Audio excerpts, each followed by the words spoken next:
Another SpaceX imitator has been seen in China.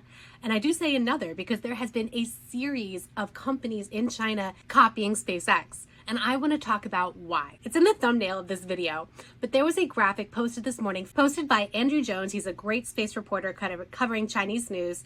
And he posted this image that he found on a website for a company called Cosmo Leap. And this image, it's a standard rocket. Honestly, it just looks like a large tube. It's landing, I presume, in a tower with chopsticks, very similar to the SpaceX Starship chopsticks configuration. And I find this particularly funny because SpaceX has not even yet proven the chopsticks concept. We haven't even seen it in action yet.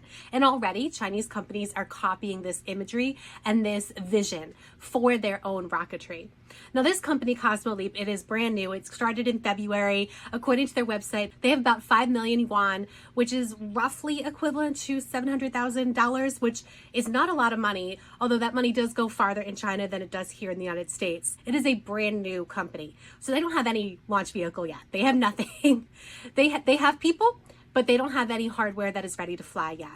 But they have this imagery, they have this concept. And copying SpaceX or relating a Chinese company to SpaceX is not new. Back in 2015 is when China really opened up its space industry to incentivize private companies. And I use the term private company here loosely because a lot of these companies in China are actually state-owned, partly or fully. So private doesn't necessarily mean the same thing in China as it does here in the United States. We have seen a proliferation of Chinese space companies since then. Launch companies, satellite companies, hardware companies of all kinds. This is not an exhaustive list. There's just a list of Chinese space companies that I found that have been related to or compared to SpaceX in some way. Land Space Technology, Orion Space, Space Pioneer, OneSpace, X-Pace, and Galactic Energy. Even the name X-Pace, which that was a company that came out in 2016, and immediately when it came out, it was being related to SpaceX because of the name. There are companies pursuing Methalox engines. There are companies pursuing reusable rocketry. There are companies pursuing landing on water. China, the government is developing its own satellite constellation network, very similar to Starlink. And there's been a lot in the news recently about how China is upset with SpaceX Starlink because of connectivity in Taiwan and elsewhere, Mongolia. And there's no denying that that's a threat to China, opening up communication to the outside world, getting past a lot of the barriers that China has erected in its internet system, and opening that up to the Chinese population or the surrounding population. I mean, that's a direct threat to Chinese authority. They're mad about that, but then there's also the perception that China is falling behind. It's an interesting perception because I was just talking about the Chinese government just there, and there's a Chinese government sentiment echoed throughout the years that China is falling behind, not because of the American space industry as a whole, but because of SpaceX in particular. So time and time again in news articles throughout the years, this is not recent, you will see Chinese government officials or Chinese scientists and engineers comparing Chinese space infrastructure, Chinese space progress to SpaceX in particular. And the reason for this is because of innovation.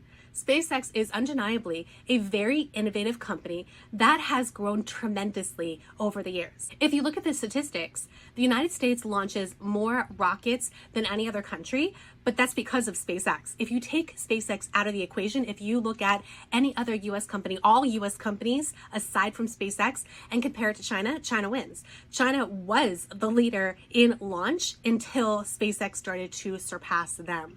And that's not just with launch, that's also with upmass. So number of satellites and the type of satellites that are being put up because of Starlink, you see a significant number of Starlink satellites and other satellites that SpaceX is putting up there every year that far surpasses what China and any other country does. And there's an interesting inferiority complex there that's developing, even though China has so much to be proud of. I will link above to a video I did recently about the innovative Chinese moon program. I haven't even updated since Chang'e 6 returned. So there's a lot to be proud of there.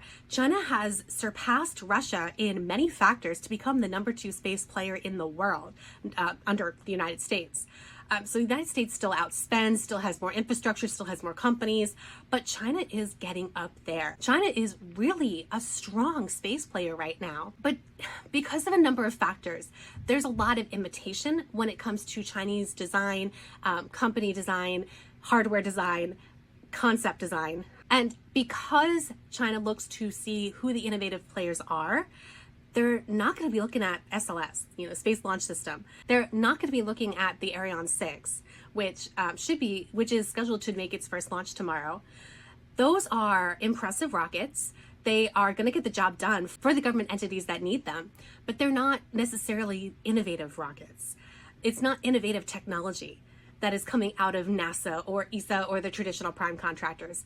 It's SpaceX and a lot of these smaller players as well. So when you have Chinese space government officials and you have individuals within Chinese companies looking to see how they can get ahead and how they can get ahead fast, they are looking to skip past a lot of the step-by-step milestones that have taken a lot of these other traditional companies decades to get to where they are. And they are looking to see how they can leapfrog ahead to the newest and greatest technology. Hence why you see Cosmo Leap leaping ahead to put the imagery of that tower with its chopsticks in their imagery, even though Starship has not yet landed and tested that tower yet. And it's not to say that they're actually going to build that. They may not. Who knows where these companies are going to go. But that's where they're looking. They're looking ahead to see what's the next thing. They're looking to see where the ball is going, not where the ball is now. Whether they have the funding or the supply chain or the talent or any of those other necessities to actually do that remains to be seen. But I don't want you to dismiss these companies. The previous video I made talked about the biases against startups, SpaceX when it was earlier in its development, but also the other startups that we see that we're just less familiar with, that haven't accomplished a lot yet, but are innovative and ambitious. And these Chinese space companies, they are a lot like that. They are ambitious. And they have the backing of Chinese government. A lot of them have direct funding from the Chinese government because they are state-owned. So I don't want you to dismiss them. I'm going to put links in the description below for some of my favorite resources for Chinese space news. I don't speak the language, so there's a barrier there, so I don't follow it as closely as I wish I could, but there has been so much activity over the past 9 years or so that if you blink, if you're not paying attention, you're going to see these Chinese companies doing amazing things and wondering where they came from. So while it is comical to have that imagery of this tube that may or may not be a Falcon 9 copy that is landing like a Starship with the tower, it's funny, but at the same time, it points to a reality where China is seeing where that ball is going in the space sector, and it plans to be a top player in space, whether it's number 1, number 2, it's aiming for number 1.